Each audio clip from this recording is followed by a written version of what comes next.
नमस्कार। आज देश की तमाम फटाफट खबरों में आपका स्वागत है। न्यूज़ के चैनल इसलिए देखो क्योंकि आपको सच्चाई प्राप्त करनी है। सच्चाई आपको इस बारे में प्राप्त करनी है कि देश में आखिर चल क्या रहा है, देश में आपके रोजगार के बारे में क्या चल रहा है, देश में बढ़ते अस्पतालों के बारे में क्या चल रहा है, देश में महंगाई के बारे में क्या चल रहा है, देश में पेट्रोल के दामों के बारे में क्या चल रहा है।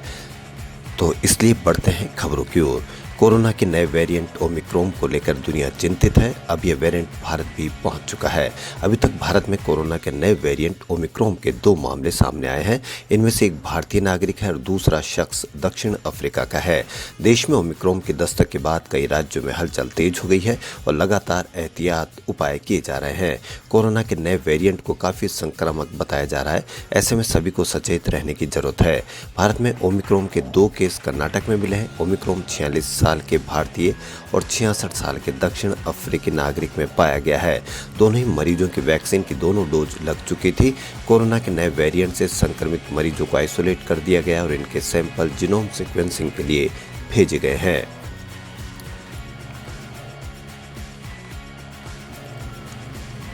नौसेना दिवस मनाने को लेकर तैयारियां जोर शोर से चल रही है। इसी बीच मुंबई में गेटवे ऑफ इंडिया पर गुरुवार को समारोह से ठीक पहले नेवी के कमांडो ने पूर्वाभ्यास किया गया। इंडियन नेवी की ओर से किए गए पूर्वाभ्यास को देखने के लिए काफी संख्या में लोगों की भीड़ जुटी थी। इसी दौरान एक हेलीकॉप्टर के जरिए मरीन कमांडो ने अपने कौशल को दिखाया। इसका एक वीडियो न्यूज एजेंसी एनआई ने ट्विटर पर पोस्ट भी किया है। इस वीडियो क्लिप में नौसेना की प्रीमियर मरीन कमांडो यूनिट की ओर से एक अभ्यास को दिखाया गया है। वीडियो में दिख रहा है कि आकाश में चारों ओर लालिमा छाई हुई है। इसी बीच एक हेलीकॉप्टर गेटवे ऑफ इंडिया के पीछे से धीरे धीरे आसमान में उड़ते हुए आ रहा है। हेलीकॉप्टर पर रस्सी के सहारे 2-2 की संख्या में 6 जवान लटके हुए हैं।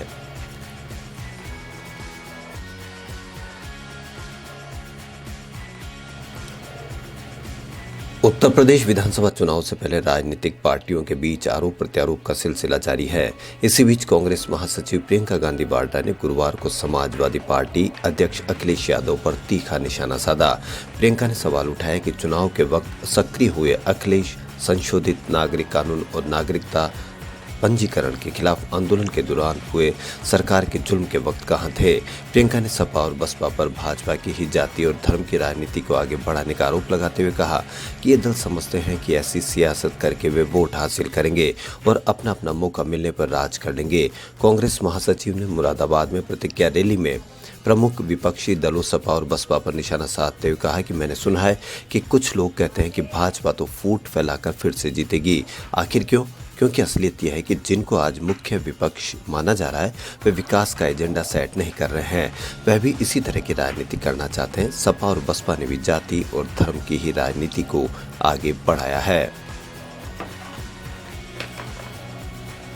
ब्रिटेन के प्रधानमंत्री बोरिस जॉनसन ने ओमिक्रॉन के खतरे के बीच कोरोना वैक्सीन का बूस्टर डोज लगवाया है। इस बात की जानकारी उन्होंने खुद अपने ट्विटर अकाउंट के जरिए दी। बोरिस ने वीडियो शेयर किया जिसमें वो बूस्टर डोज लगवाते हुए दिख रहे हैं। बोरिस ने कहा कि आप सभी अपनी बारी आने पर के बाद बूस्टर डोज लगवाएं। हमें वायरस का दूसरा मौका नहीं देना चाहिए। न्यूयॉर्क में ओमिक्रॉन के 5 नए संक्रमित मिले हैं, जबकि 2 मामले मिनेसोटा और कोलोराडो में पाए गए हैं। पहला मामला कैलिफोर्निया में मिला था। कैलिफोर्निया के जिस मरीज में ओमिक्रॉन वेरिएंट की पुष्टि हुई है वह 22 नवंबर को साउथ अफ्रीका से लौटा था। कोरोना वैक्सीन की दोनों डोज ले चुके इस व्यक्ति ने महामारी से जुड़े बेहद हल्के लक्षण दिखने पर खुद को सेल्फ क्वारंटाइन कर लिया था। बाद में उसका टेस्ट पॉजिटिव पाया गया। उसके संपर्क में आने वाले सभी व्यक्तियों के टेस्ट नेगेटिव आए हैं।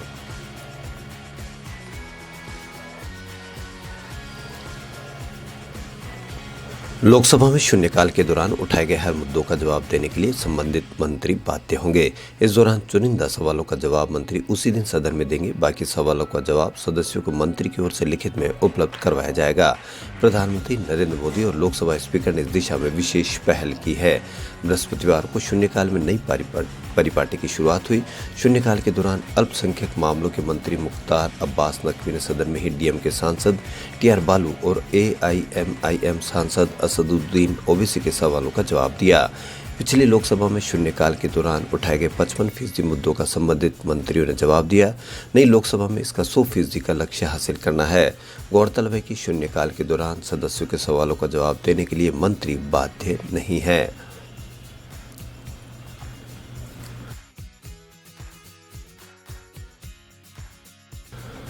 ग्राहकों के लिए नए साल से बैंकिंग सेवा महंगी होने जा रही है। 1 जनवरी से एटीएम से पैसे निकालने पर ज्यादा शुल्क चुकाना होगा। रिजर्व बैंक ने जून में ही बैंकों को निःशुल्क सीमा के बाद शुल्क बढ़ाने की इजाजत दे दी थी, जो नए साल से प्रभावी होगी। आरबीआई के अनुसार हर बैंक अपने ग्राहक को नकदी और अन्य वित्तीय सेवाओं के लिए हर महीने निःशुल्क सीमा तय करता है। सेवा का इससे ज्यादा इस्तेमाल करने पर बैंक शुल्क वसूलते हैं।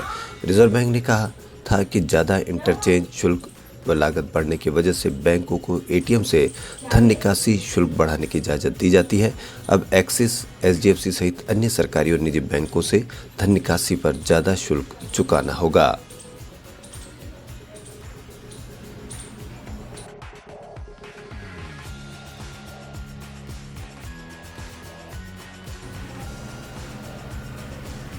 दिल्ली सरकार के वकील अभिषेक मनु सिंघवी से पीठ ने पूछा कि सरकार क्या कर रही है।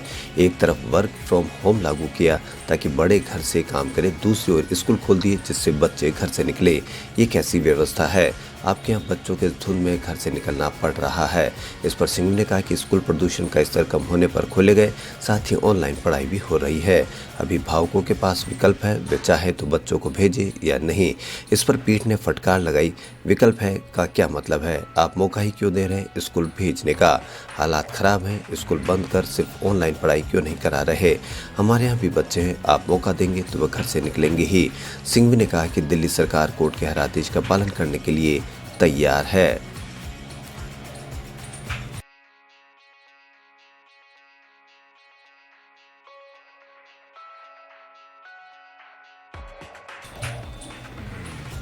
कोविड-19 से करोड़ों का नुकसान उठाने वाली एंटरटेनमेंट इंडस्ट्रीज फिर पटरी पर आने लगी है।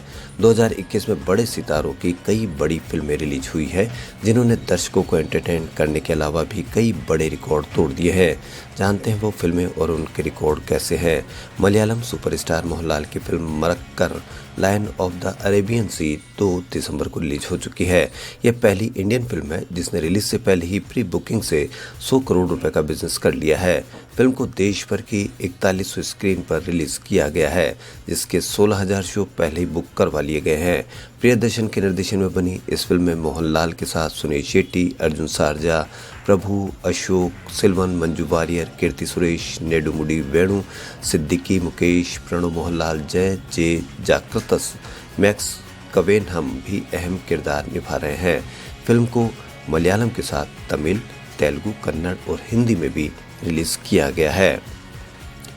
खबरों फिलहाल इतना ही। यदि आपको हमारा चैनल पसंद आए तो लाइक, सब्सक्राइब और शेयर अवश्य करें। धन्यवाद।